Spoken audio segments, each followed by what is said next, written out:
आएंगे। कैमरा देखना, कैमरा ठीक है। एक बच्चे का कैमरे का इशू आया था मुझे ग्रुप में। ठीक है कैमरा, है ना? चलो सब कुछ ठीक है। सवाल क्या है कि सीमा अपनी मासिक आय का 20% किराने के सामान पर, शेष का, मैंने आपको स्पेशल देखो सर्कल भी किया हुआ है, वही सवाल ऐड किया हुआ है कि शेष का 15% किराए पर और फिर बचे हुए का 60% बच्चों की शिक्षा पर और अन्य जो बचा है महीने में वो 29,792 बचाती है। तो बताना है किराए पर उसने कितना खर्चा किया, ये हमें बताना है। चलो देखते हैं भाई एक बार क्या इस सवाल का आंसर हो सकता है। इसको मैं थोड़ा सा रफ कर देता हूं, ब्लैक। ये ब्लैक से बात नहीं बनेगी, छोड़ो, क्या फर्क पड़ता है। यहां पर अगर मैं आपको कहूं, मैंने कहा कुछ ना उसकी इनकम मान लो, सीमा की कुछ मासिक इनकम मान लो, 20% अगर उसने किराने पर दिया है। मैंने कहा एक तरीका होता है शेष, जहां पर वर्ड जुड़ा हो, शेष का, शेष का। देखो मैं सीमा की ना आय मान लेता हूं ए, सीमा की इनकम बच्चों मान लेते हैं ए। उसने कहा 20% किराने पर खर्च कर दिया, तो क्या उसने 80% बचा होगा उसके पास किराने के बाद, किराने के बाद 80% बचा होगा। और उसने कहा जो बचा है वो शेष का 15% किराए पर खर्च कर दिया, तो इसका भी 15% बचे, उसने किराए पर खर्च कर दिया, तो 15/100 नहीं, 15/100 जब वो किराए पर खर्च कर देगी तो उसके पास क्या 85/100 नहीं बचेगा भाई। अगर उसने 15% किराए पर खर्च कर दिया तो क्या 85% उसके पास बचा होगा। ओके, उसने कहा बाकी बचे हुए का, यानी कि जो ये बचा हुआ है इसका 60% बच्चों की शिक्षा पर, तो क्या इसका भी 40% बचा है भाई। 60% अगर उसने बच्चों की शिक्षा पर खर्च कर दिया तो उसके बाद भी उसके पास 40% बचा है। और ये सब किसके बराबर है, ये सब है 2979 और 2 के बराबर। यहां से सबसे पहले आपको सीमा की आय निकालनी है, लेकिन उसने सीमा की आय नहीं पूछी आपसे, उसने तो पूछी है कि उसने किराए पर कितना खर्चा किया। सबसे पहले तो आपने उसकी इनकम निकालनी है। सबसे पहले क्या करना है बच्चे, उसकी ना इनकम निकालनी है, उसकी इनकम है कितनी। तो क्या करेंगे आप, सबसे पहले भाई यहां से कैलकुलेट करेंगे, 20 दूनी 40 और 20 पंजे 100, 20 चौके 80 और 20 पंजे 100, 5 से जाएगा 17 बार, 5 से जाएगा 20 बार। सारा काम कैलकुलेशन का है, और इतनी कैलकुलेशन मैं उम्मीद करूंगा कि आप लोग अब खुद से करते होंगे। ठीक है, तो 4 से कटेगा 4 पंजे 20, है ना? 17 से कटेगा क्या, ये 17 एकम 17, 17 3 9 3 12, 17 सत्ते 119, 7 और 1 8, 17 चौक 17 पंजे 85, 29792, 17 से कटेगा ना, 17 एकम 17 भाई, 29792 को मैं 17 से अलग ही काट लेता हूं। तो 17 एकम 17, 3 और 3 12, 17 सत्ते 119, 7 और 1 8, 17 पंजे 85 4। 1700 तो नहीं कट रहा है। अच्छा, ओके ओके ओके, ये क्या है, 9792 है, 9792 इंग्लिश में 9792 है, तो ठीक है ठीक है ठीक है, इसको 9792 मान के चलते हैं, 9792। अब काट के देखेंगे, 17 पंजे 85, 7 5 12, 17 सत्ते 119, 10 17 छिक्के 102। अब कट गया है ना, अब कट गया। 2 से कटेगा, 2 दूनी 4, 1 2 अट्ठे 16, 1 2 अट्ठे 16। ठीक है, तो ए का मान कितना आ गया, 5 गुणा 5 गुणा 5 125 गुणा 288। ये सीमा की इनकम आ गई बच्चे, ये सीमा की आय है। इसको आपको कैलकुलेट नहीं करना है, सीमा की इनकम निकाली है, सीमा की इनकम निकाली है। उसने पूछा सीमा के किराए पर कितना खर्चा है। वो किराए पे जो खर्चा है, सबसे पहले तो ये बताओ, 20% किराने पर खर्चा किया है, तो 125 गुणा 288 का अगर उसने 20% किराने पर कर दिया तो क्या उसके पास अब 80% बचा होगा। भाई मैंने सबसे पहले क्या किया, मैंने ऊपर वाली लाइन से ना सीमा की इनकम निकाली, आय कितनी है सीमा की। उसके बाद में मैंने क्या किया, मैंने देखा कि भाई अगर उसने 20% किराने पर खर्चा कर दिया तो 80% बचाया, और बचे हुए का 15% किराए पर खर्चा किया है, और वही हमें निकालना है। तो इस बचे हुए का 15% आपने निकालना है। थोड़ा सा बड़ा सवाल था, मैंने आपको प्रैक्टिस के लिए और कैलकुलेशन के लिए मैंने आपको ये दिया था। आप में से बहुत सारे स्टूडेंट ने इसका आंसर बताया था। तो 25 पंजे 125, 25 चौके 100, 4 से कटेगा 20 बार, और 20 पंजे 100, और 5 से ये गया, कितना बचा, 15 अट्ठे 120 हासिल के 12, 15 अट्ठे 120 और 12 132 हासिल के 13, और 15 दूनी 30 और 13 43। आंसर कितना आ जाएगा बच्चे, 4320 रुपया है जो उसने किराए पर खर्चा किया है। थोड़ी सी ज्यादा कैलकुलेशन थी, लेकिन आप लोगों ने कोशिश की, मुझे अच्छा लगा इस बात से। ठीक है, चलो ये थोड़ा सा इस तरह के सवाल देख लेते हैं। भाई जुड़ चुके हैं सभी लोग, आज की क्लास शुरू हो चुकी है, आज की जो क्लास है वो शुरू हो चुकी है। पहला सवाल है, जो पीछे का सवाल था वो होमवर्क था पिछला, ये आज की क्लास का पहला सवाल है। तो सभी लोग फुल एनर्जी के साथ जुड़ जाइए बच्चे। ये एनर्जी आज 7वां दिन है और मैं गारंटी से बोल रहा हूं कि जो बच्चे डर के भागने वाले हैं ना, वो अब भागना शुरू हो जाएंगे। 7 दिन तक, 6-7 दिन तक सब लोग अपने अंदर एनर्जी को सेव करके रखते हैं, लेकिन 7 दिन के बाद उन चीजों में ना उनके एनर्जी में थोड़ा सा डाउनफॉल आने लगता है। लेकिन ये एनर्जी 2 महीने बना के रखो, सब कुछ पार है। शहर की जनसंख्या पहले वर्ष 30% बढ़ी, अगले वर्ष 15% कम हो गई। यदि वर्तमान जनसंख्या 11,050 है तो 2 वर्ष पहले क्या थी? इंग्लिश में क्या है? The population of a city increased by 30% in the first year and increased by, increase है ना, decrease, and decreased by 15% in next year. If the present population is 11,050 then the population 2 years ago, है ना। First year में 30% increment होता है, second year में 15% downfall जाता है, और ये 2 साल के बाद उसने पूछा है। तो ये कैसे आप करोगे?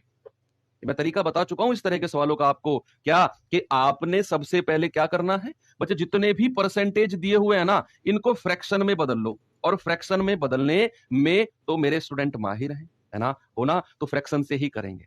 आप मुझे बताओ कि अगर 30% मैं यहां पर लिख दूं तो 30% का फ्रैक्शन भिन्न क्या होता है बच्चे? 30/100। भाई 0 से 0 खत्म, फ्रैक्शन कहोगे सर जी 3/10 होता है। यस, है ना। अगर मैं बात करूं 15% की, तो 15% को स्टूडेंट बोलेंगे कि सर 15, और परसेंटेज को हटाया बटे 100, 5 से काटेंगे 5 तिया 15, 5 से काटेंगे 20 पंजे 100। सर दोनों फ्रैक्शन को, दोनों परसेंटेज को ना हमने फ्रैक्शन में बदल लिया। अब सवाल को पढ़ते हैं। एक शहर की जो जनसंख्या है वो पहले वर्ष ना 30% बढ़ी है बच्चे, वो 30% बढ़ी है। इसका मतलब आप क्या समझे कि अगर जनसंख्या 10 थी तो वो कितनी बढ़ गई भाई? 10 से बढ़ के कितनी हो गई सर? 3 बढ़ गई, 10 से बढ़ के 13 हो गई। Yes, okay. फिर उसने कहा अगले वर्ष वो 15% कम हो गई, यानी कि जनसंख्या अगर 200 थी तो भाई वो कितनी हो गई? वो हो गई 20 से घट के 17 हो गई। तो गुणा करेंगे इन दोनों को, आएगा 200। गुणा करेंगे इन दोनों को तो 13 सत्ते 91, हासिल के 9, 13 एकम 13 और 9 22, यानी कि 221। अब उसने कहा यदि वर्तमान जनसंख्या 11,050 है तो 2 वर्ष पहले जनसंख्या क्या थी? 2 वर्ष पहले जनसंख्या क्या थी बच्चे? ये वर्तमान का पार्ट ये दिया हुआ है 221, है ना। वर्तमान का पार्ट ये दिया हुआ है 221 कि पहले वर्ष इतनी, दूसरे वर्ष इतनी, वर्तमान इतनी, तो 2 वर्ष पहले कितनी थी? तो ये वाला पार्ट वर्तमान का है ना। तो पहले वाला पार्ट ये हो जाएगा जो पहले आया है, ठीक है। तो इसका मान कितना होगा भाई? 11,050। तो 1 यूनिट का मान कितना होगा? 11,050 बटे 221। आप देखो 2 पंजे 10, 21 पंजे 105, पूरा 5 बार कटेगा और ये 0 यहीं पर आ जाएगी। तो 1 यूनिट का मान 50, तो 200 यूनिट का मान कितना होगा? 200 गुणा 50। सभी का आंसर आ गया। 1 2 3 3 0 तो अलग हटा दो, और 5 दूनी 10। आंसर कितना आ जाएगा? 10,000 आ जाएगा। ऑप्शन नंबर ए आपका बिल्कुल सही जवाब होगा। ओके, सभी का आंसर आ रहा है। गुड। नेक्स्ट क्वेश्चन, उम्मीद करता हूं सभी लोग बहुत अच्छे से और जल्दी से इसका आंसर देने की कोशिश करेंगे। चलो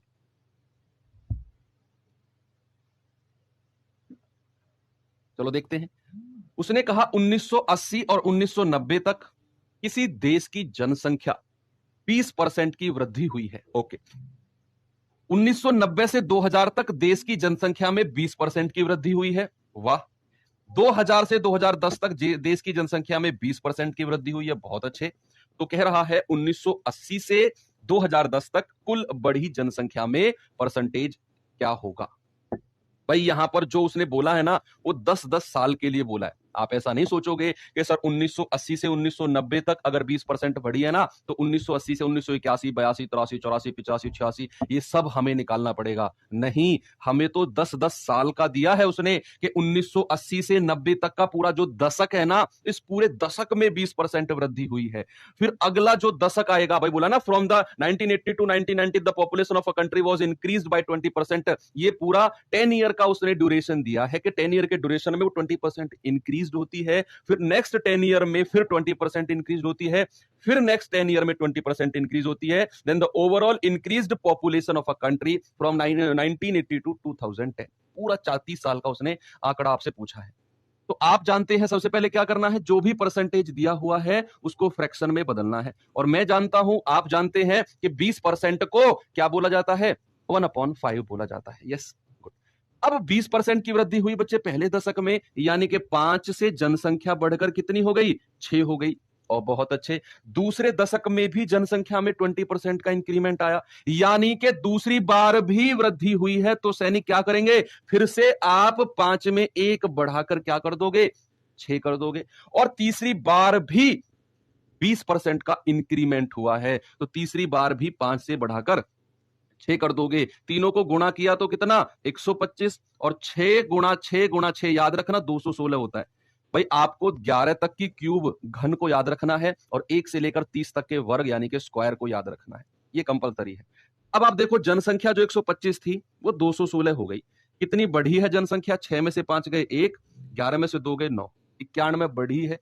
91 बटे ओरिजिनल थी 125 और गुणा 100, तो 25 चौके 100 और 25 पंजे 125, 4 एकम 4, 4 नाम 36, 364 बटे 5 करेंगे, कितना आएगा, 5 सत्ते 35, 1, 5 दूनी 10 और 5 अट्ठे 40, कितना आ गया भाई 72.8%।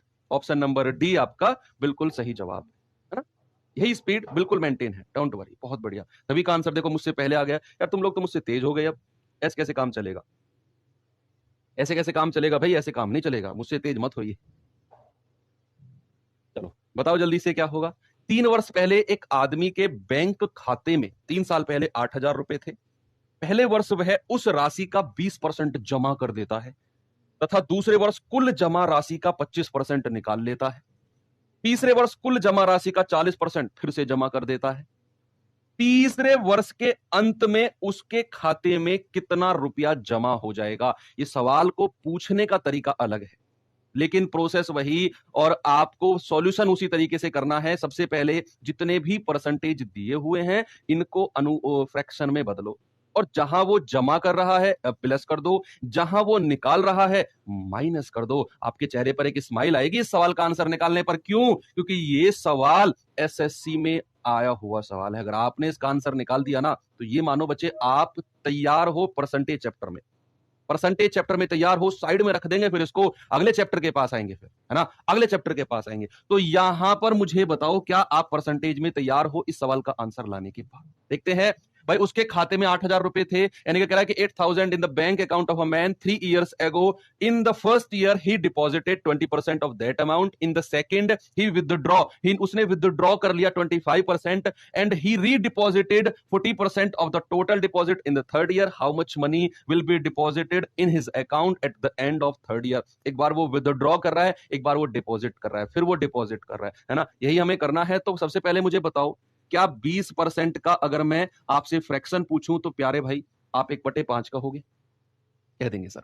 फिर दूसरा जो परसेंटेज है वो 25% है, इसका अगर मैं आपसे फ्रैक्शन पूछूं तो क्या आप 1/4 कहोगे? बिल्कुल कह देंगे सर। और अगर मैं तीसरे वर्ष का 40% जो है इसका मैं आपसे फ्रैक्शन पूछूं तो आप कहेंगे सर 40/100 होता है, और 20 दूनी 40 और 20 पंजे 100, यानी कि ये हो जाएगा 2/5। तो जितने भी परसेंटेज थे आपने सभी के फ्रैक्शन बनाए। गुड। अब सवाल को पढ़ते हैं। पहले वर्ष उसने 20% जमा किया है, यानी कि अगर उसके पास 5 रुपए थे तो 1 रुपया और उसने ऐड करके कितना बना दिया, 6 बना दिया। दूसरे वर्ष उसने कुल जमा राशि का 25% निकाला है। बच्चे इस बार उसने ना विथड्रॉ किया है, निकाला है, मतलब के 4 अगर उसके पास जमा थे तो उसने 1 निकाल लिया, कितने बचे, 3। और तीसरे वर्ष उसने बच्चे रीडिपॉजिट कर दिया, 40% फिर से बैंक में डाल दिए। तो यहां अगर उसके पास 5 रुपया है ना तो वो 2 रुपया फिर बैंक में ऐड कर रहा है, तो कितना, 7। अब आप गुणा कर लो भाई इनकी, 5 पूरे 25 चौके 100, इधर गुणा करेंगे 6 18 और 18 सत्ते कितना होता है, 126। कितना होता है, 126। यानी कि अगर उसके पास शुरुआत में 100 यूनिट थी तो बाद में 126 हो गई। और उसके कह रहा है कि शुरुआत में तो उसके पास 8,000 रुपया थे। यस, तो आपको तो स्माइल आ जानी चाहिए अब कि 100 यूनिट का मान कितना, 100 यूनिट का मान है सर 8,000। 1 यूनिट का मान कितना है, 8,000/100, यानी कि 80। 1 यूनिट का मान तो भाई 126 यूनिट का मान कितना होगा, 126 गुणा 80। तो 0 ऐसे ही आएगा। 8 6 48 हासिल के 4, 8 दूनी 16, 16 और 4 20 हासिल के 2, 8 एकम 8, 8 और 2 10। कितना आ जाएगा, 10,080 रुपया। आपका आंसर आएगा ऑप्शन नंबर सी, बिल्कुल सही जवाब। देखो एक एक स्टूडेंट का आंसर मुझे कमेंट में दिख रहा है। गुड।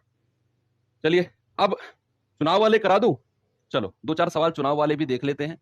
क्या है चुनाव में बड़ा इंटरेस्ट लेते हो तुम लोग यार, हैं बड़ा इंटरेस्ट लेते हो चुनाव में, टीका खाने को मिलता है इसीलिए, गलत बात है। चुनाव में इतना इंटरेस्ट मत लो, चुनाव के सवालों में इंटरेस्ट लो, ऐसा बोलो।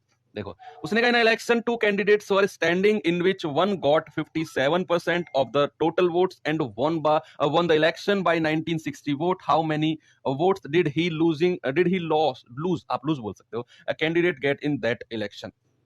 ये तो हो गई मेरी लैंग्वेज जो मुझसे आती है, तुमसे नहीं आती है, ये वाली लैंग्वेज जो ऊपर वाली है, इसको इंग्लिश बोलते हैं। ये मुझे बचपन से आती थी, ये मैंने सीखी थी नीचे वाली। अब जो लैंग्वेज तुमसे आती है, जो मैंने सीखी थी, वो मैं आपको बताता हूं।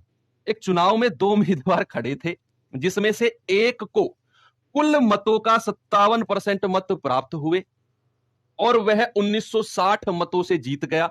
तो कह रहा है उस चुनाव में हारने वाले उम्मीदवार को कितने वोट मिले थे। ये तुम्हारी लैंग्वेज में समझा रहा हूं मैं तुमको, ठीक है। तो यहां पर सुनना मेरी बात, इलेक्शन होता है, मैं मान के चलता हूं बच्चे कि उसमें ना 100% वोट डले हैं। कितने परसेंट? 100% मत डले हैं। अब अगर 100% मत डाले जाते हैं तो क्या उस 100% में 2 बंदे हैं? भाई 2 उम्मीदवार हैं, जरूरी सी बात है, एक की क्या होगी? जीत होगी और एक की क्या होगी? हार होगी। तेरी जीत मेरी जीत, तेरी हार मेरी हार, सुनाएगा ना। तो यहां पर एक की होगी जीत और एक की होगी हार। हुआ क्या कि एक बंदे को 57% मत मिले, 57% वोट मिली। तो अगर मैं इस जीतने वाले को 57 दे दूं तो आप मुझे, ये 100 यूनिट मान के चलो बच्चे, आप अगर 57% की बात करेंगे तो भैया 100 का 57% तो 57 ही होता है। यस, अगर इसको 57 मिले हैं, टोटल वोट 100 हैं, तो इसको कितने मिले होंगे? इसको मिले होंगे 100 माइनस 57। कितने होंगे बच्चे इसके पास? इसके पास 43 वोट होंगे। आप देख सकते हो जीत गया कौन? जीत गया मुन्ना लाल। कौन जीता है? मुन्ना लाल जीता है। अब आप मुझे बताओ, जो मुन्ना लाल है ये सोहन लाल से कितने मतों से जीता है? भाई 57% मिले थे मुन्ना लाल को और सोहन लाल को मिले हैं 43 वोट।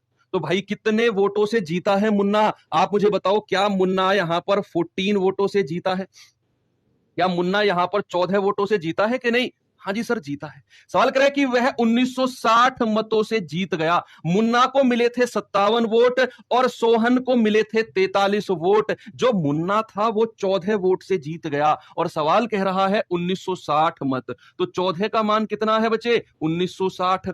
एक यूनिट का मान कितना होगा? 1960 बटे 14। तो कितनी बार जाएगा? पूरा 14 बार जाएगा और ये जीरो यहीं पर रहेगी लास्ट में, ठीक है। एक यूनिट का मान 140। तो उसने कहा हारने वाले को यानी कि सोहन को कितने मिले हैं? वो तो 43 मिले हैं। तो एक का मान 140, तो 140 गुणा 43 कितना होगा? ये जीरो तो यहीं पर टिका दो। 14 की 3 में गुणा करेंगे 42, हासिल के 4, 14 चौके 56, 56 और 4 60।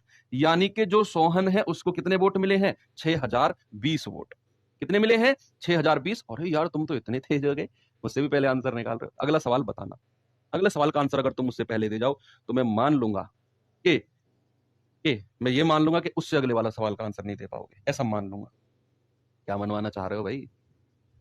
चलो इसका आंसर देखो, क्या आप बता सकते हो इसका उत्तर मुझे? यहां पर आप लोगों में से कोई 2 नाम लेता हूं, दोनों के बीच में इलेक्शन कराता हूं। कौन कौन से नाम लेते हैं? एक लेते हैं बबलू और एक लेते हैं, बबलू दिख रहा है मुझे तो कमेंट में। एक लेते हैं लोकेश, एक लेते हैं बबलू, एक लेते हैं लोकेश। भाई एक बबलू है और एक लोकेश है, एक लोकेश है। बबलू और लोकेश, यहां पर बबलू और लोकेश। बबलू लोकेश, देखना कौन सा तुम में जीतेगा, मुझे भी नहीं पता भाई। अब देखना कौन जीतेगा तुम में से, नाम बता देना कौन सा जीतेगा। 2 उम्मीदवार हैं चुनाव में, डाले गए कुल वोट का 30% वोट पाने वाला उम्मीदवार 16,000 वोटों से पीछे रह गया।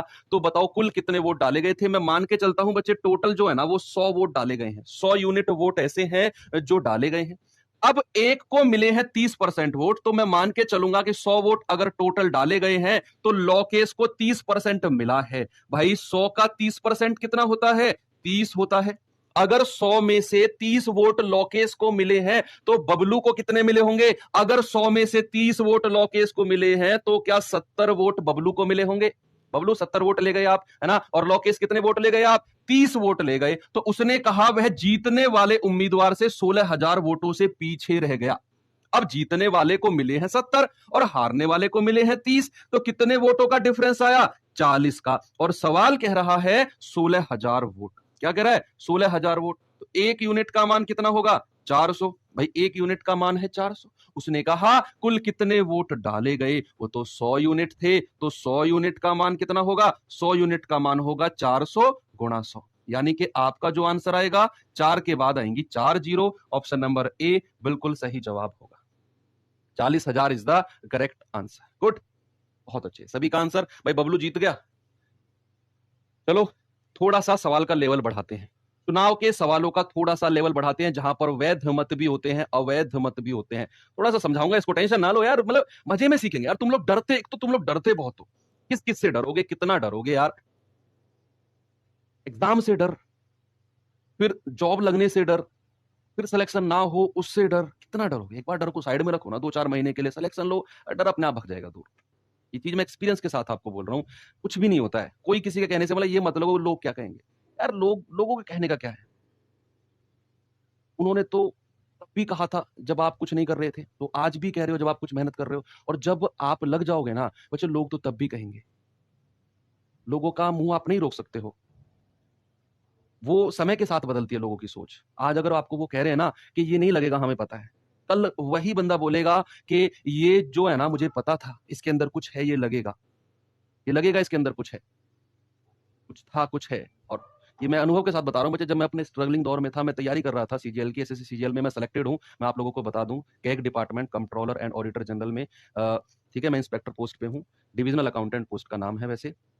तो जब मैं तैयारी कर रहा था ना बच्चे, 2-3 साल से फेलियर फेलियर फेलियर फेलियर, हर बार फेल हो जाता था। पता नहीं लगता था यार मुझे, मैं हर बार तैयारी कर रहा हूँ, पता नहीं क्यों मैं फेल हो जाता हूँ। मैं अपना 100% दे रहा हूँ, सब कुछ तो पढ़ रहा हूँ मैं, जो जैसे बोल रहा है पढ़ रहा हूँ। लिटरली मैं, मतलब कई बार मुझे लगता था सब कुछ तो पढ़ रहा हूँ, इससे ज्यादा क्या पढ़ूं, नंबर ही नहीं आ रहा है। तो लोग कहते थे यार ये ना पता नहीं कितना पढ़ लिया, बीटेक किसने कर ली, बीटेक हूं मैं, मेरे मुंह पे कहते तूने बीटेक कर ली, तूने तू कितना पढ़ लिया, क्या लगेगा, तूने घर वालों का पैसा बर्बाद कर दिया, लोग बोलते थे। और मैं तुमको सच बताऊं, ये ऐसा मोटिवेशन है ना, इस बात को मैं कसम खा के बोल रहा हूँ, जिन लोगों ने मुझसे कहा था ना ये बात, सबसे पहले उन्हीं लोगों ने मुझे सम्मानित किया था कि भाई मुझे पता है, मुझे पता था कि तू लगेगा। तो लोगों की सोच बदलती है बच्चे, आप उसके ऊपर डिपेंड मत होइए कि लोग क्या कहेंगे। तो चलिए सवाल देखते हैं एक बार। एक चुनाव में 2 उम्मीदवारों में से एक को कुल वैध मतों के 52% मत प्राप्त हुए, कुल मतों का 25% अवैध थे, मतों की कुल संख्या 10,800 थी, तो दूसरे उम्मीदवार को प्राप्त वैध मतों की क्या संख्या मिली? चलो एक बार देखते हैं। उसने कहा चुनाव में 2 उम्मीदवारों में से एक को वैध मतों का 52% मिला, अब कुल मत का 25% अवैध भी हो गए। आपको सबसे पहले मानने हैं कुल मत, कि कुल मत है कितने।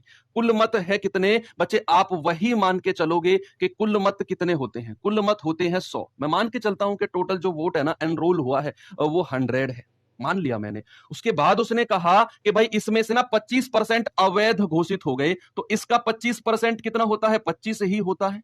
तो 100 में से 25 अगर अवैध घोषित हो गए तो कितने बचे हैं? 75 वोट बचे हैं।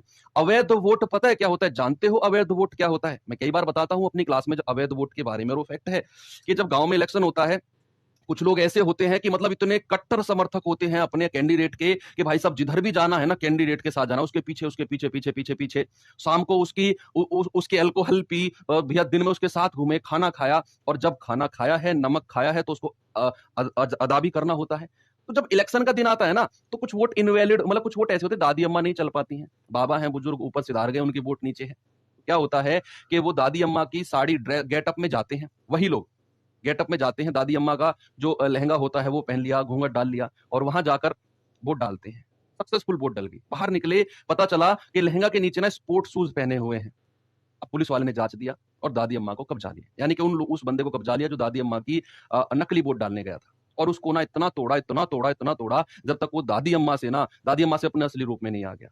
और उसको तोड़ के फिर जो वोट वो डाल के आया था उसको इनवैलिड घोषित कर दिया, वो वोट ही अवैध घोषित हो गई। तो ऐसे कितने लोग थे? 25% ऐसे लोग थे जिनकी वोट को इनवैलिड घोषित कर दिया, अवैध घोषित कर दिया। तो वैध मत कितने बचे? 75 बचे। अब उसने कहा कि अब ऊपर चलो थोड़ा सा, एक चुनाव में 2 उम्मीदवार थे बच्चे, अब ये वैध मत है 75। अब इन वैध मतों में से एक को मिलेगी जीत और एक को मिलेगी क्या बच्चे? एक को मिलेगी हार। एक को मिलेगी जीत और एक को मिलेगी हार। उसने कहा एक को कुल वैध मतों का 52%। बच्चे ये 75 का 52% मिला है इसको, 75 का 52%। कितना? 75 का 52% मिला है। और दूसरे को कितना मिला होगा? 75 का 52% अगर इसको मिला है तो बच्चे क्या 48% इसको मिला होगा। भाई टोटल तो 100% होता है। अब वैध मत 75 है, 75 का 52% जीतने वाला ले गया तो हारने वाला कितना होगा? हारने वाला ले जाएगा 75 का 48%, 48% हारने वाला। उसने कहा मतों की कुल संख्या, टोटल नंबर उसने दे दिया इतना, तो दूसरे उम्मीदवार को प्राप्त वैध मतों की संख्या, यानी कि आपको इसका मान निकालना है। और 100 यूनिट का मान आपको दिया हुआ है 10,800। 100 यूनिट का मान आपको दिया हुआ है। अगर मैं आपसे कहूं कि 100 यूनिट का मान कितना होगा बच्चे? 100 यूनिट का मान तो 10,800 है, तो 1 यूनिट का मान कितना होगा? 2 जीरो से 2 जीरो उड़ा दो, 108।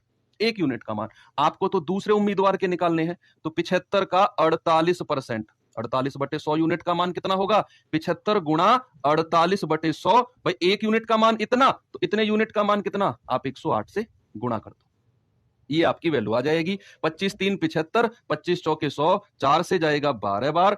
गुणा करेंगे, पहले 12 की गुणा कर लो इसमें, 12 अट्ठे 96 हासिल के 9, 12 0 0 और 9 यहां पर आ जाएगा, 12 एकम 12। और ये 3 अभी और गुणा होना है, ये 3 और गुणा होना है। कितना आ जाएगा? 3 6 18 हासिल का 1, 3 नाम 27, 27 और 1 28 हासिल के 2, 3 दूनी 6 और 2 8 और 3 एकम 3। कितना आ गया? 3888। आंसर कितना आ जाएगा बच्चे? 3888। ये दूसरे वाले बंदे को वोट मिले। गुड है ना भाई। 75 वोट तो वैध घोषित हुए। सवाल करे कि एक बंदा वैध मतों का 52% ले गया, वैध जो वैलिड वोट थे, और वैलिड तो 75 थे, तो एक बंदा इस 75 का 52% ले गया तो दूसरा बंदा तो 48% ही लेगा ना। टोटल तो 100% होता है। अगर एक को 52%, दूसरे को 48%, इस वैध का ही, तो 75 का 48%। उसने कहा टोटल मत इतने हैं, तो 100 यूनिट का मान इतना, एक का मान 108, तो दूसरे उम्मीदवार के वैध मत बताने थे, तो इतने का मान कितना होगा? हमने गुणा कर दिया, आंसर आ गया 3888। गुड, सभी का आंसर आ चुका है। ये सवाल देखना भाई, एक बार बताएंगे एक बार जल्दी से मुझे इसका उत्तर क्या होगा। देखो ये ना, मैंने कहा जहां पर शेष वर्ड जुड़ रहा हो वहां टेंशन लेना है, जहां पर रिमेनिंग शेष वर्ड जुड़ रहा हो। जहां पर शेष वर्ड ना जुड़ रहा हो वहां तो टेंशन लेना ही नहीं है। एक बार सवाल को तो पढ़ो, एक बार सवाल को तो पढ़ो। आप सवाल है क्या? सवाल को पढ़ो। बबलू कहां घूम रहे हो? सामने देखो मेरी तरफ। बबलू तुम तो यार मतलब ऐसे करते हो, तो तुम्हारा नाम मैं ले रहा हूं। चलो देखते हैं एक बार। उसने कहा एक उम्मीदवार अपने मासिक वेतन का 15% भाग रसोई घर के खर्च पर, 15% भाग, 20% भाग अपने बच्चों की शिक्षा पर, 8% भाग अपने परिवार के बीमा पर और 17% घर के अन्य वस्तुओं पर खर्च करता है। 17%। उसने कहा यदि वह 6,000 बचत करता है तो कुल मासिक वेतन कितना था? एक चीज नोटिस की आपने, एक चीज नोटिस की कि क्या यहां पर शेष वर्ड जुड़ रहा है? क्या हर परसेंटेज से पहले यहां रिमेनिंग वर्ड, भाई वो कह रहा है ना, a man spend 15% of monthly salary on kitchen expenses, 20% on education, 8% on payment of family insured, 17% on other house hold items and he saves 6,000। क्या यहां पर रिमेनिंग वर्ड, क्या बच्चे यहां पर शेष वर्ड पूरे क्वेश्चन में दिखा आपको? नहीं।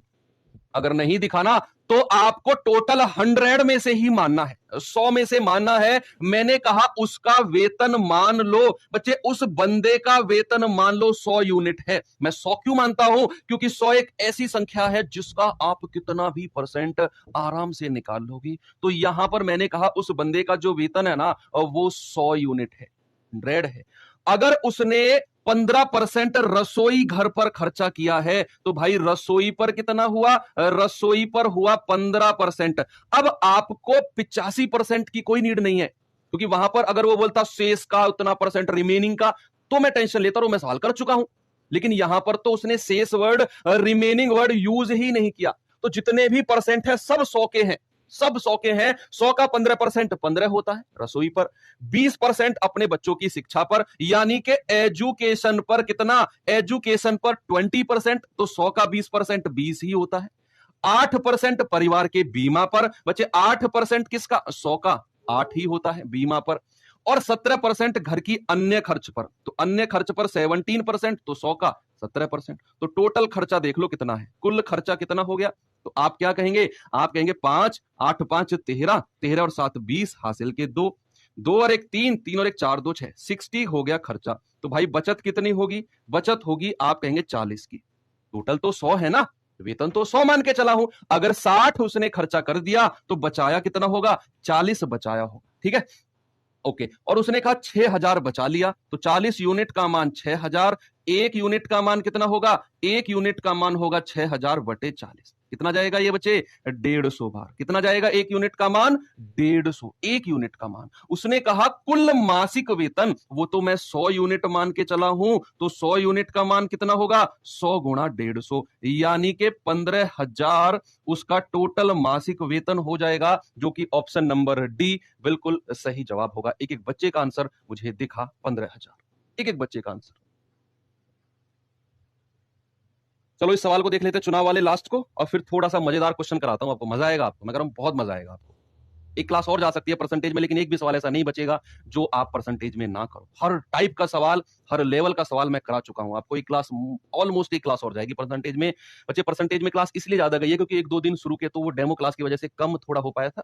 लेकिन हर क्लास, हर चैप्टर इतना नहीं जाएगा। अगर आप सोच लो 7-8 क्लास परसेंटेज में, 7-8 उसमें, 7-8 उसमें, ऐसे तो हमारा सिलेबस होगा नहीं ना, ऐसा नहीं है। प्रॉफिट लॉस में खींच कर 6 क्लास होंगी, सिंपल इंटरेस्ट में खींच कर 3 क्लास, 4 क्लास कंपाउंड इंटरेस्ट में, 2-3 क्लास आपकी जो और छोटे छोटे चैप्टर्स हैं। मतलब वो मैंने कैलकुलेट किया, मेरे पास डायरी में सब लिखा हुआ है इस चैप्टर में कितनी क्लास करानी है। और आप विश्वास भी नहीं करोगे, जितना टारगेट आपको दिया गया है ना क्लास का, उससे भी 5 क्लास कम में मेरा टारगेट बन रहा है, चाहे मैं कितनी ही क्लास कराऊं। तो आप उसकी टेंशन मत लो कि सिलेबस इतनी क्लास करा रहे हो तो कैसे होगा, उसकी टेंशन मत लो। मेरे पास डायरी में सब लिखा हुआ है कि आपके टारगेट से 5 क्लास पहले मेरा सिलेबस कंप्लीट है। ठीक है, तो उसने कहा है कॉलेज के चुनाव में सुमन और पूनम को कुल वैध मतों में से, कुल वैध मतों में से 4:5 के अनुपात में मत प्राप्त हुए।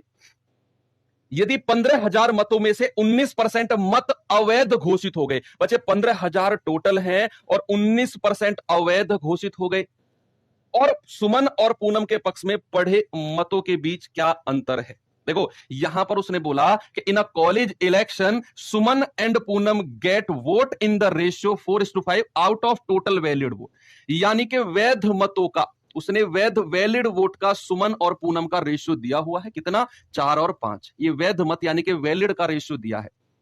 अब उसने बोला टोटल है 15,000 और उनमें से 19% ऐसे हैं जो फर्जी वोट डालने गए थे। क्या, जो फर्जी वोट डालने गए थे, तो क्या फर्जी वालों को हम काउंट करेंगे, नहीं। अगर मैं 15,000 वोट टोटल लेता हूं, उसमें से 19% फर्जियों को हटाओ, तो जो बचेगा वो वैध होगा, वैलिड होगा, उसको 4 और 5 के अनुपात में बांटो। ये आपने बताना है। तो सबसे पहले बच्चे एक बात बताओ, अगर 15,000 इतने हैं तो फर्जी वोट कितने होंगे, फर्जी वोट कितने होंगे। आप कहेंगे सर 15,000 और 19% जो है ना वो अवैध हैं, वो फर्जी वोट है, तो 15,000 का 19% बता दो कितना है। या फिर आप ऐसा भी मुझे बताओ कि अगर मैं वैध मत, वैलिड वोट ही सीधा आपसे पूछने लगूं, वही चाहिए ना भाई। अगर 19% फर्जी है, आप खुद बताओ बच्चे, अगर 19% फर्जी हैं तो क्या 81% वैध होंगे। अरे यस और नो तो बोलो, मेरी शकल देख रहे हो तुम लोग यार, हाँ बोलो, हाँ अब ठीक है। अगर 19% अवैध हैं तो क्या 81% वैलिड होंगे, तो क्या 81% निकाल दूं, ये वैध मत आ जाएगा, वैध मत। तो मैंने 0 से 0 हटाया, 0 यहां पर आ गया, 15 एकम 15, हासिल का 1, 15 अट्ठे 120 और 1 121, यानी कि 12,150 जो मत है ना वो वैध हैं, वो वैलिड हैं। अब यही तो है जो 4 और 5 के अनुपात में बटेंगे, यही वैलिड वोट तो है बचा जो 4 और 5 के रेशियो में बटेंगे। तो 4 आर और 5 आर, अगर मैंने इसको बोला तो 5 और 4 टोटल हो गया 9 आर, और ये किसके बराबर होगा, 12,150 के। तो आर का मान कितना होगा, 12,150 बटे 9। 9 से काटेंगे, 9 एकम 9, 3, 9 तिया 27, 9 पंजे 45, आर का मान आ गया 1350, आर का मान। उसने कहा सुमन और पूनम के पक्ष में पड़े मतों के बीच अंतर बताना है। तो अंतर कितना है, अंतर तो देखो भाई 4 और 5 का अंतर तो 1 आर है, और 1 आर का मान तो आप निकाल चुके हो कितना, 1350, और यही अंतर होगा, यही आपका आंसर होगा। ठीक है, अगर आपसे पूछता कि सुमन के पक्ष में कितने वोट पड़े हैं वैलिड, तो आप कहते कि सर आर का मान 1350, तो सुमन के पक्ष में तो 4 आर पड़े हैं, तो 4 गुणा 1350 आप कर देते। अगर आपसे पूछा जाता कि पूनम के पक्ष में कितने वोट पड़े हैं, तो आप कहते सर आर का मान इतना, तो पूनम के पक्ष में कितने, 5 गुणा 1350, यहां भी आपका आंसर आ जाता। जो भी आपसे पूछता है ना, अंतर पूछा है आपने निकाल लिया। 3 तरीके के सवाल बन सकते थे और बच्चा तीनों के आंसर आपने सभी ने निकाले। चलो अब थोड़ा सा आपको सिखाता हूं मैं ताजे फल के बारे में और सूखे फल के बारे में, थोड़ा सा कॉन्सेप्ट सीखते हैं, मजा आएगा आपको। कॉन्सेप्ट सीखते हैं, ताजा फल, ताजा फल, फ्रेश फ्रूट एंड सूखा फल, सूखा फल, है ना। ताजे फल को क्या बोलते हैं, फ्रेश फ्रूट, और इसको बोलते हैं ड्राई फ्रूट, ड्राई फ्रूट। सबकी दोनों की अपनी अलग अलग क्वालिटी होती है भाई, फ्रेश फ्रूट की अलग होती है, ड्राई फ्रूट तो भाई साहब ड्राई फ्रूट ही होता है ना। अब देखना, ताजा फल और सूखे फल का कॉन्सेप्ट सीखते हैं, है क्या। दरअसल हम लोग ना डायरेक्ट क्वेश्चन पे पहुंचते हैं, सवाल सवाल सवाल, पहले थोड़ा सा कॉन्सेप्ट सीखो, होता क्या है। ताजा फल होता है भाई, मान लो तरबूज के एग्जाम्पल से ही चलते हैं, तरबूज, थोड़ा तरबूज के एग्जाम्पल बहुत आते हैं, तरबूज के एग्जाम्पल से ही चलते हैं। तरबूज में कौन कौन से 2 पार्ट होते हैं, एक तो होता है इसमें सॉलिड पार्ट, सॉलिड पार्ट जिसको पल्प बोला जाता है, पल्प, है ना, पल्प, पल्प बोला जाता है। और एक होता है इसमें लिक्विड पार्ट, लिक्विड पार्ट जिसको पानी या वाटर भी आप कह सकते हैं। भाई 2 पार्ट होते हैं तरबूज में। मैं कह रहा हूं 1-2 मिनट का कॉन्सेप्ट है, अगर ताजे और सूखे फल का सवाल एक भी आप गलत कर जाओ, मैं कह रहा हूं एक भी आप गलत कर जाओ, गारंटी लेता हूं, लेकिन 2 मिनट का टाइम मुझे दो, 2 मिनट का टाइम मुझे दो। ताजा फल और सूखा फल खत्म है कॉन्सेप्ट सारा। तरबूज है, तरबूज में एक पल्प होता है जिसको सॉलिड पार्ट बोलते हैं, एक होता है लिक्विड जिसको वाटर पानी बोला जाता है। मैंने कहा तरबूज को काट दो बीच में से, अब चक्कू लेने मत भगना, मैंने कहा तरबूज को बीच में से काट दो और सूखने के लिए छोड़ दो, तरबूज को काट दो और सुखाने के लिए रख दो, 2 दिन सुखाओ, 2 दिन सुखाओ। कितना पार्ट, कौन सी चीज है जो उड़ेगी। क्या कभी सॉलिड पार्ट उड़ता है पानी में, क्या आपने कभी हवा में पत्थर को उड़ते हुए देखा है, क्या आपने कभी देखा है कि भाई जो हिमालय है उड़ता उड़ता साउथ में पहुंच गया, क्या आपने कभी देखा है जो दादाजी आपके 3 साल से बैठे, जो दूसरे घर में आप देखते हो निकलते घुसते, 3 साल से बैठे हैं और वहीं पर हुक्का पी रहे हैं, तो क्या वो उड़ के दूसरे गांव में पहुंच गए। ऐसा नहीं होता है ना, उड़ता है तो पानी उड़ता है, धूप में मॉइस्चर कौन लेता है, पानी, धूप यानी कि नमी का मतलब क्या होता है, पानी होता है। हवा में हमेशा क्या उड़ता है, पानी उड़ता है, सॉलिड पार्ट कभी नहीं उड़ता। अगर मैं आपसे एक बात कहूं, अगर मैं आपसे एक बात कहूं कि ताजे फल का जो वजन है, बच्चे अगर मैं आपसे एक बात कहूं ताजे फल का जो वजन है वो 20 किलो का है, और अगर मैं आपसे कहूं उसी फल को अगर मैंने सुखा दिया, सेम फल को अगर मैंने सुखा दिया, उसका वजन 10 किलो बचा। मैंने कहा एक तरबूज था वो फ्रेश था तो 20 किलो का था, उसको मैंने सुखा दिया, वो बचा कितना, 10 किलो का। अब मैं आपसे पूछूं कि इसमें कितना पानी उड़ा, कितना पानी ऐसा है जो इवेपोरेट हो गया। जल्दी से आप क्या मुझे बताएंगे कि ताजे फल, वही सेम फल है, वो 20 किलो का था, जैसे ही वो सूखा वो 10 किलो का बचा। अब मैंने पूछा कितना पानी उड़ गया, तो आपने तुरंत कहा सर 10 केजी पानी उड़ गया। पानी को किलो लीटर में किसी में बोल सकते हो, दूध को भी तो बोलते हैं 2 किलो दूध, लेकिन लिक्विड है, लीटर में होना चाहिए। तो मैं कहूं कि भाई 10 किलो पानी है जो उड़ गया। अब अगर मैं आपसे पूछूं कि 20 किलो ताजा फल था, सूखने के बाद वो 10 किलो का बचा, कितना सॉलिड पार्ट उड़ा, कितने किलो सॉलिड पार्ट उड़ा, ये है मेरा असली सवाल। आप मुझे बताओ कि सॉलिड पार्ट जो था, जो पल्प था, वो कितने किलो उड़ा। क्या आप मुझे बता सकते हो कि एक ताजा फल था वो 20 किलो का था, वही फल को जब मैंने सुखाया 10 किलो का बचा, मैंने कहा सॉलिड पार्ट कितना उड़ा, कितने किलो सॉलिड पार्ट उड़ा, 0। बिल्कुल सही बात है, 0। सॉलिड पार्ट कभी नहीं उड़ता बच्चे, सॉलिड पार्ट कभी नहीं उड़ता। सॉलिड पार्ट तो जितना ताजे फल में था उतना ही सॉलिड पार्ट सूखे फल में रहेगा। ये कॉन्सेप्ट ही, इसे ही सिखाने के लिए मैंने ये सब लिखा, मेरा मकसद ही यही था, ये वाला कॉन्सेप्ट आपको सिखाना। ताजे फल से जब मैं सूखे फल की तरफ जाता हूं तो जो पल्प होता है, जो सॉलिड पार्ट होता है, उसका वजन कभी चेंज नहीं होता, वो बच्चे कभी नहीं बदलता। तो ये ताजे फल सूखे फल का कॉन्सेप्ट ना आप पीछे छोड़ जाओगे, इतना गजब का कॉन्सेप्ट मैंने आपको बताया। ठीक है, तो चलिए एक बार सवाल को मैं दिखा देता हूं आपको, एक बार सवाल पढ़ेंगे आप और फिर मैं आपको बताता हूं कि सवाल को करना कैसे है। वो कहना सॉलिड पार्ट को ढूंढ के निकालो, केवल सॉलिड पार्ट को, और आपका आंसर आ जाएगा। एक बार सवाल को पढ़ते हैं। फ्रेश फ्रूट यानी कि ताजा फल contains 68% water and dry fruit contains 20% of water, how much dry fruit can be obtained from 100 kg of fresh fruit?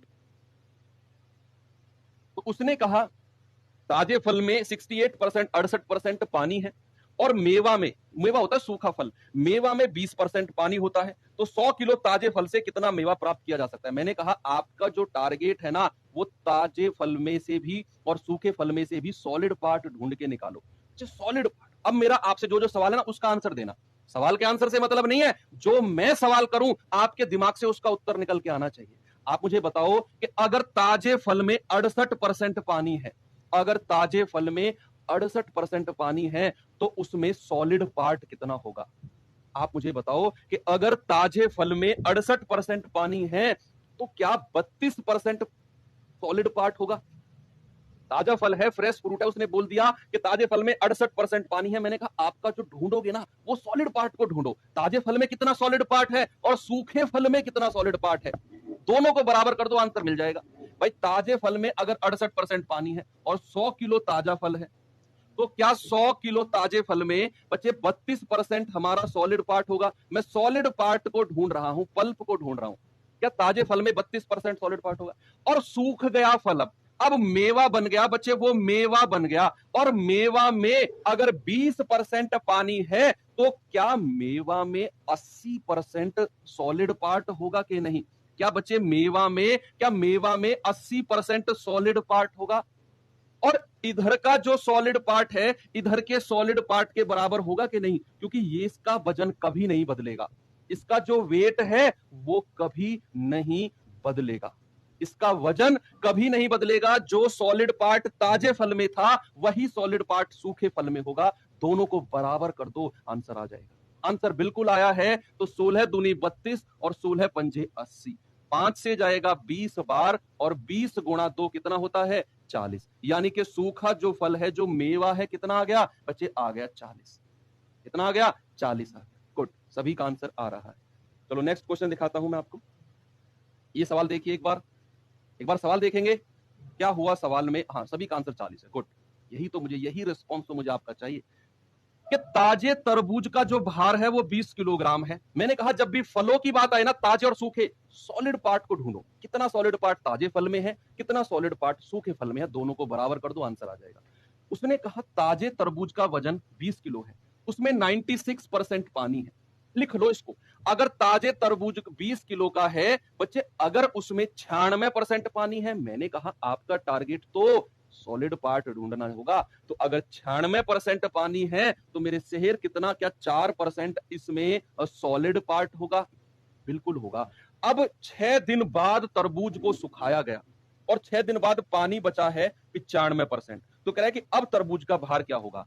हमें नहीं पता कितना भार है, मैंने मान लिया कि अब तरबूज का भार ए है। और बच्चे अगर उसमें अब पानी 95% है, तो सॉलिड कितना होगा?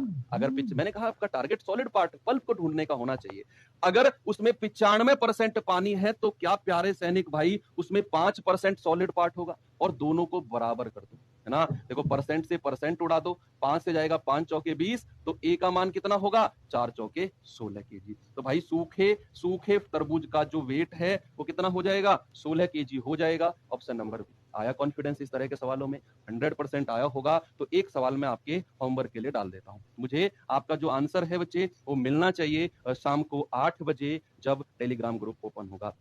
आप इधर उधर की बातें मत किया करो टेलीग्राम ग्रुप में, हाय हेलो ये बढ़िया वो बढ़िया, हम जानते हैं सब ठीक है। आपको एक मैसेज करने का मौका मिलता है, एक पेज में सारा कुछ लिखो, अपना आंसर भी, जो होमवर्क मिला है वो भी, अपना डाउट भी, और उस पेज को पोस्ट कर दो। पेज कितने भी पोस्ट आप कर सकते हो, स्क्रीनशॉट, फोटो, लेकिन मैसेज आप एक ही लिख सकते हो। तो बढ़िया है, क्वालिटी पढ़ो 2 महीने, ठीक है। तो इसका आंसर मुझे बताना। बाकी कल क्लास ये शुरू कर, कल मैं परसेंटेज लास्ट कर दूंगा, एक एक सवाल, एक एक कॉन्सेप्ट, और फिर परसों से हम लोग प्रॉफिट लॉस, लाभ हानि शुरू करेंगे, ठीक है। तो बाकी कल